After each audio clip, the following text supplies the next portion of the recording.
Film की शुरुआत में लाइट नाम का एक लड़का दिखाया गया है। उस समय लाइट अपने स्कूल में है। अचानक मौसमी परिवर्तन होते हैं। हवाएं चलने लगती हैं और आसमान से एक नोटबुक धरती पर गिरती है। लाइट को वह नोटबुक मिल जाती है और वह उसकी जांच करता है और वह इसे अपने कब्जे में रखता है। यहाँ यह उजागर है, यह कोई साधारण नोटबुक नहीं बल्कि एक रहस्यमयी प्राचीन नोटबुक थी। तभी वहां बारिश होने लगती है। रोशनी देखती है अंदर जाकर कि स्कूल का एक शरारती छात्र स्कूल के दूसरे लड़के को छेड़ रहा है और लाइट उसे ऐसा करने से मना करती है, जबकि वह लड़का बदले में लाइट पर मुक्का मारता है। प्रकाश अपने बैग सहित जमीन पर गिर जाता है। लाइट के बैग से अन्य छात्रों के घरेलू कार्यों का पता लगाता है। यहाँ लाइट का रहस्य खुलता है कि वह अन्य छात्रों को उनके घरेलू कार्यों में मदद करता है। इस कारण से लाइट प्रिंसिपल को भेजा जाता है। सजा के तौर पर रोशनी को एक अलग कमरे में रखा जाता है।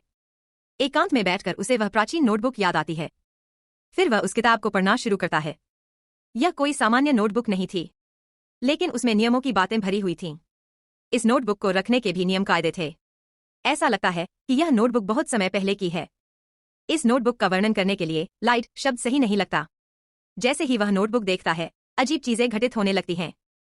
परीक्षा के दौरान उसे कुछ घिसा-पिटा सा दिखाई दिया। यह कोई इंसान नहीं था, इसके बजाय यह कोई अन्य प्राणी प्रतीत हुआ। प्राणी की उपस्थिति एक अशुभ और द्वेषपूर्ण थी। उसके शरीर पर नुकीली सतह थी। रोशनी उसे देखकर बहुत ज्यादा डरती है, लेकिन बाद में उसे सब समझ आता है कि वह कोई प्राणी नहीं बल्कि एक मृत्यु आत्मा है और यह डेथ स्पिरिट इस नोटबुक का मालिक है।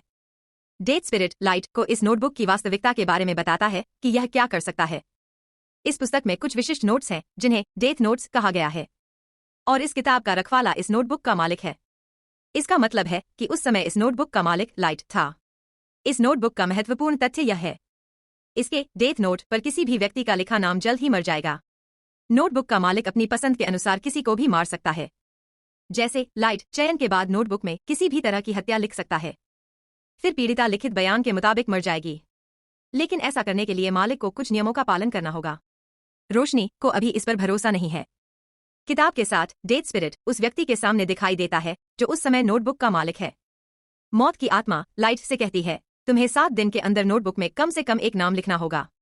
यदि वह नियम की अवहेलना कर किसी का नाम नहीं लिखेगा तो यह नोटबुक किसी अन्य व्यक्ति की हो जाएगी। नोटबुक में किसी का नाम लिखने की शर्त है, उस मालिक को उस व्यक्ति का चेहरा और असली नाम अवश्य ध्यान में रखना चाहिए और मौत का एक ही तरीका लिखा जाएगा जो हकीकत में मौजूद है।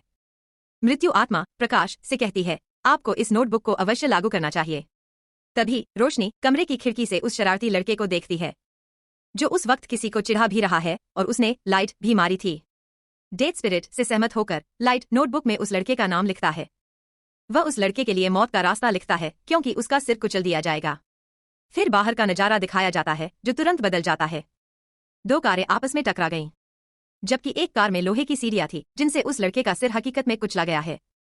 लाइट वाला हर कोई इसे देखकर हैरान रह जाता है। देखकर रोशनी पर यकीन होने लगा था कि डेथ स्पिरिट द्वारा बताए गए तथ्य सत्य पर आधारित हैं। तो प्रकाश बहुत डरा हुआ है। मृत्यु आत्मा प्रकाश को बताती है कि इस किताब की मदद से आप कई काम कर सकते हैं। यदि आप यह नोटबुक नहीं रखना चाहते तो मैं इस नोटबुक का स्वामित्व किसी अन्य को दे दूंगा। बाद में लाइट अपने घर लौट आती है। घर में नजर आते हैं प्रकाश के पिता जो जासूस थे। फिर दिखाया जाता है कि कुछ साल पहले एक अपराधी ने लाइट की मां की हत्या कर दी थी, लेकिन कोई सबूत न होने के कारण वह अपराधी खुलेआम घूम रहा था। तो इस वजह से पिता और पुत्र के बीच अच्छे संबंध नहीं थे। प्रकाश अपने पिता से नाराज होकर कहता है, तुम मेरी मां का बदला नहीं ले रहे हो। इस हकीकत से रोशनी परेशान रहती थी। तभी लाइट को एक विचार आता है कि वह उस डेथ नोट में उस अपराधी का नाम लिख सकता है, और वह वैसा ही करता है। वह डेथ नोट में अपराधी का नाम लिखता है। फिर वही अपराधी दिखाया जाता है जो अपने दोस्तों के साथ पार्टी मना रहा था। अचानक वह सबके सामने मर गया। उस अपराधी की मृत्यु का समाचार सुनकर पिता पुत्र संतुष्ट हो गए। यहाँ लाइट अपनी मां का बदला लेती है और दोनों पिता पुत्र के बीच रिश्ते भी बहाल हो गए। फिर लाइट सोचती है, इस नोटबुक का जादू अच्छे उद्देश्य के लिए कैसे उपयोग हुआ। रोशनी स्कूल में बैठी इस पर विचार कर रही थी। तभी मिया नाम की एक लड़की उसके पास आती है। मिया लाइट की गहरी दोस्त है, इसलिए वह उसे अपना रहस्य बताता है कि मुझे एक रहस्यमय किताब मिल गई है। कोई भी व्यक्ति मर चुका है जिसका नाम इसमें लिखा है, लेकिन मिया को इस पर भरोसा नहीं है। लाइट इसे साबित करने के लिए मिया प्रदर्शन दिखाता है, जहां एक हत्यारा घटनास्थल पर आता है। लाइट डेथ नोट में हत्यारे के बारे में लिखता है। जैसे जब कोई कार उससे टकराएगी तो वह मर जाएगा। ऐसा ही होता है क्योंकि लाइट को अपने मन में उस हत्यारे का असली नाम और चेहरा पता था। मिया यह देखकर आश्चर्यचकित रह जाती है। वे योजना बनाते हैं, हम एक महान शक्ति के मालिक हैं, इसलिए हम इस दुनिया से सबसे बुरे व्यक्तियों को मिटा देंगे। सबसे बुरे लोगों में अपराधी, हत्यारे और धमकी देने वाले लोग शामिल हैं। ऐसा करने के लिए चेहरे और असली नाम को इंटरनेट के जरिए आसानी से खोजा जा सकता है। इसलिए उन्होंने दुष्ट लोगों के नाम सूची में डाल दिए और बुरे लोगों का भी धीरे धीरे यही हश्र होने लगता है। यहाँ यह भी पता चला है कि नोटबुक का मालिक मरने वाले व्यक्ति पर अपना दबदबा बना सकता है। लाइट ने अपने लिए एक नाम चुना था जो था कीरा। जैसे लाइट जब भी किसी की मृत्यु होती थी तो कीरा नाम लिखती थी, तो बुरे से बुरे लोग भी इस नाम से आतंकित होकर गलत काम करना छोड़ सकते हैं। वह कीरा सभी अपराधियों और सबसे बुरे लोगों का अंत करने के लिए आ गया है। पहली नजर में यह खबर पूरी दुनिया में वायरल हो गई है कि एक सीरियल किलर कीरा आ गया है जो लगातार सबको मार रहा है, और कुछ लोग कीरा का पक्ष ले रहे थे। इस तरह दुनिया से सबसे बुरे लोग जड़ से खत्म हो जाएंगे। वह वास्तव में एक हत्यारा था, इसलिए पुलिस उसकी तलाश करना चाहती थी। लाइट के खिलाफ कोई सबूत नहीं था, इसलिए उसका पता लगाना आसान नहीं था। फिर इस मामले से निपटने के लिए एक खुफिया अन्वेषक को काम पर रखा जाता है। उस अन्वेषक का नाम एल था जो बहुत तेज था। वह अपने चेहरे पर नकाब रखता था और उसका असली नाम भी किसी को नहीं पता था। लाइट और मिया अपने जीवन से बहुत संतुष्ट थे। उन्होंने 400 से ज्यादा लोगों की हत्या कर दी थी। एल एक बैठक में उतरता है कि कीरा, अपने आप को सबके सामने प्रकट करो। एक बुद्धिमान होने के नाते एल इस मामले की जड़ों की जांच करता है। एल को लाइट के पिता का साथ भी मिलता है क्योंकि वह जासूस था, ताकि वे जल्द से जल्द कीरा तक पहुंच सकें। लाइट और मिया परेशान है क्योंकि उन्होंने ऐसा नहीं सोचा था। उन्हें गिरफ्तार करने की साजिश रची जाएगी क्योंकि वे अभी भी संतुष्ट थे, लेकिन एल के आने से उनकी चिंता बढ़ गई थी। लाइट अपने पिता से पूछता है अगर कीरा पकड़ा गया तो उसे क्या सजा मिलेगी। लाइट के पिता बताते हैं आधी आबादी मांग करेगी कि कीरा को मौत की सजा दी जाए, जबकि आधी आबादी इस बात की जांच करने पर मजबूर हो जाएगी कि उसने ऐसा कैसे किया। यह जानकर लाइट की चिंता और बढ़ गई है। वह इसका खुलासा मिया को भी करता है और वह उसे सुझाव देता है कि हमें इसे अभी बंद कर देना चाहिए, क्योंकि एल के शक के दायरे में लाइट समेत कई लोग थे। क्योंकि वह अपने पिता के डेटा तक पहुंच सकता था, तो एल एक एजेंट को लाइट का पता लगाने का कर्तव्य सौंपता है ताकि वह लाइट की गतिविधियों पर नजर रख सके। ये जानकर रोशनी खुद को शांत रखती है। लाइट द्वारा नोटबुक में रुचि की कमी को महसूस करते हुए मिया को बुरा लगता है, क्योंकि मिया को ऐसा करने में खुशी महसूस हो रही थी। एल लाइट और मिया के रास्ते में बाधा बन गया था, लेकिन वे चाहकर भी उसे नहीं मार सकते, क्योंकि न तो उन्होंने उसका चेहरा देखा था और न ही उन्हें उसके असली नाम का पता चला था। यह नोटबुक का भी नियम था। लाइट और मिया इस पर बात कर रहे हैं। इस नोटबुक में उन सभी एजेंटों का नाम लिखा जाना चाहिए जो कीरा का पता लगा रहे हैं। इसलिए अन्य एजेंट कीरा से आतंकित हो सकते हैं और उन्हें न चाहते हुए भी ये केस बंद करना पड़ा। यह मिया का सुझाव था, जबकि लाइट ऐसा कुछ करने को तैयार नहीं थी, क्योंकि वह निर्दोष लोगों की जान लेने को तैयार नहीं था। तो मिया को लाइट से सहमत होना होगा। इसके विपरीत एल को यह भी पता चल जाता है कि कीरा ने उन लोगों को अपना शिकार बनाया है जिन्हें टीवी पर दिखाया गया है, और कीरा उन लोगों को शिकार नहीं बना सकता जिनका चेहरा और नाम उसके सामने उजागर नहीं हुआ है। संदेह से बचने के लिए लाइट ने फैसला किया कि वह कुछ दिनों तक लोगों को नहीं मारेगा। अचानक एक घटना घटती है जब सभी एजेंट इमारत से कूदकर आत्महत्या कर लेते हैं। इस मामले के एजेंट कौन थे और कीरा की तलाश कर रहे थे? ये नाम लाइट द्वारा नहीं लिखे गए थे। उनके नाम किसने लिखे थे? यहाँ हालात बदतर हो गए हैं, क्योंकि कीरा अब तक के सबसे बुरे प्रस्ताव को मार रहा था। लोग उन्हें हीरो का टैग दे रहे थे, लेकिन अब उसने पुलिस की हत्या कर दी है, तो वो एक ऐसा खतरा बन गया जो किसी की भी जान ले सकता है। इस घटना से प्रकाश परेशान है। वह पूछता है, मृत्यु आत्मा, क्या आपने यह अपराध किया है? फिर डेथ स्पिरिट बताता है, ये नाम किसी और ने लिखे हैं, क्योंकि मैं यह नहीं कर सकता। लाइट के पिता ने अपने सेमिनार में कीरा को चुनौती दी कि निर्दोष लोगों को मारना बंद करो। अगर हिम्मत है तो मुझे मार डालो, सबके सामने आओ। यह समाचार मिया और लाइट द्वारा देखा जा रहा था। मिया उससे आक्रामक होकर कहती है, उस नोटबुक में अपने पिता का नाम लिखो। वह मिया से कहता है, मैं अपने पिता को कैसे मार सकता हूँ? क्या अंधे हो गए हो? एल इस मामले को अधिक समझदारी से निपटा रहा था। वह निरीक्षण करता है कि या तो कीरा लाइट के पिता को मार डालेगा या नहीं, लेकिन ऐसा नहीं होता। प्रकाश के पिता जीवित हैं, तो प्रकाश पर एल का संदेह विश्वास में बदल गया, क्योंकि वह भी एक जासूस है जो इस केस को निपटा रहा है।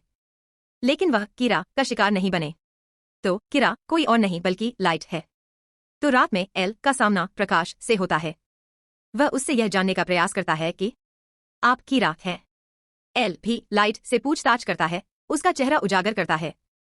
वह कहता है, अब ऐसा करना बंद करो। प्रकाश उसे देखते हुए निकल जाता है। अब डेमोकल्स की तलवार उसके सिर पर लटक गई है। वह चाहकर भी एल को नहीं मार सका। मिया एल से कहती है, मुझे तुमसे बहुत लगाव था। हमें इस समस्या को रोकने के लिए कार्रवाई करनी चाहिए। लाइट एल को अपने रास्ते से हटाने के लिए बहुत कुछ सोचता है। वह कहते हैं, मैंने एल का चेहरा देखा है और एल का असली नाम तो उसका दोस्त ही जानता होगा। लाइट उस नोटबुक में एल के दोस्त का नाम लिखता है और उस पर उसका नियंत्रण हो जाता है। अब यहाँ नोटबुक का एक और नियम सामने आया है। यदि मालिक उस व्यक्ति का नाम पृष्ठ जला देता है तो वह व्यक्ति सुरक्षित हो जाएगा और उसे कोई नुकसान नहीं होगा। लेकिन मृत्यु आत्मा प्रकाश को उजागर करती है, यह केवल एक बार के लिए किया जाएगा। अब एल का मित्र लाइट के वश में था, लेकिन वह एल के असली नाम से भी अनजान थे। लाइट ने उसे आदेश दिया, किसी भी कीमत पर एल के असली नाम के बारे में जाने। एल का दोस्त बताता है, एल एक अकादमी में जाता था, संभव है कि उसके दस्तावेजों में उसका असली नाम हो। तो लाइट तुरंत उसे अकादमी का दौरा करने के लिए कहता है। एल का दोस्त आदेश का पालन करता है और अकादमी चला जाता है। लाइट ने योजना बनाई थी कि एल का असली नाम जानकर वह उस पन्ने को जला देगा जहां एल के दोस्त का नाम लिखा है और वह सुरक्षित हो जाएगा और सब कुछ अपने रूटीन पर आ जाएगा। लेकिन एल को संदेह है कि उसका दोस्त गायब है। वह भी पूरी कहानी समझता है कि रोशनी ने भी मेरा असली नाम जानने के लिए उसे पकड़ लिया था। इस पर एल व्यथित है और वह बिना बताए लाइट के घर आ जाता है। वह लाइट के पिता से कहता है, आपका बेटा असली कीरा है। उसी ने तो गायब किया है मेरे दोस्त को। परंतु प्रकाश संदेहास्पद होने की स्थिति में नहीं था क्योंकि उनके खिलाफ कोई सबूत नहीं था। खोज करते समय एल को उनके घर में कुछ भी नहीं मिला, नहीं वह प्राचीन नोटबुक, क्योंकि मिया उसे अपने साथ ले गई थी। तभी लाइट को एल के दोस्त का फोन आता है जो कहता है, मैं अकादमी पहुंच गया हूं और उसके पास थोड़ा समय बचा था। एल का दोस्त नाम बताने वाला है। फिर लाइट जांच करता है, नाम का पेज नहीं है, लेकिन जब वह उसे जलाने जा रहा है तो वह गायब हो गया है। तो नाम बताने से पहले ही एल का दोस्त मर चुका है। इस पर प्रकाश निराश है। फिर एक डांस पार्टी में मिया ने खोला ये राज। मैंने एल के मित्र का नाम पृष्ठ फाड़ दिया है। इसके अलावा मैंने उस नोटबुक में एजेंटों के नाम भी लिखे थे। वह बताती है, मैंने अब उस नोटबुक में आपका नाम भी लिख दिया है। और लाइट की मौत का तरीका यह है कि आधी रात को उसकी दिल की धड़कन काम करना बंद कर देगी और वह मर जाएगा। वह कहती है, अगर तुमने यह नोटबुक मुझे सौंप दी तो मैं तुम्हारे नाम का पन्ना जला दूंगी। इसका मतलब है मिया उस किताब को हासिल करने के लिए उससे फ्लर्ट करती है। अपने दोस्त की मृत्यु के बारे में जानकर एल लाइट को गिरफ्तार करने के लिए कड़ी मेहनत करता है। अंत में एल लाइट को पकड़ लेता है, लेकिन एल वहां खड़े एक रसोइये से कहता है, वह कीरा है, उसे पकड़ने में मेरी मदद करो। लेकिन वह रसोइया एल को बाहर कर देता है क्योंकि वह कीरा का रक्षक था। दौड़ते समय एल मिया को भी अपने साथ ले जाता है। फिर वे झूले में आते हैं और ऊपर की ओर पकड़ लेते हैं। इसी बीच पुलिस भी वहां पहुंच जाती है। लाइट मिया से कहती है, अगर तुम मुझसे प्यार करती हो तो तुम इस नोटबुक को नहीं छोड़ोगी। हम परस्पर मिलकर चीजों को सही स्वरूप पर लाएंगे। लालची होने के कारण मिया उससे असहमत है। वह लाइट से वह नोटबुक ले लेती है। यह देखकर रोशनी मिया से कहती है, तुमने बिल्कुल गलत किया। यह सुनकर मिया को समझ आ जाता है, इस नोटबुक में लाइट ने मेरा नाम लिखा होगा। उनके नाम नोटबुक के पन्नों पर थे, इसलिए दोनों तुरंत नीचे गिर गए। मिया तो घटनास्थल पर ही मर गई, लेकिन लाइट पानी में गिर गई। फिर अस्पताल में रोशनी को दिखाया जाता है जो कोमा में चला गया था। इस बीच और भी अपराधी मारे गए हैं। लोगों ने नोटिस किया कि एल को लाइट पर संदेह था जो कोमा में चला गया है और लोग अभी भी मर रहे हैं।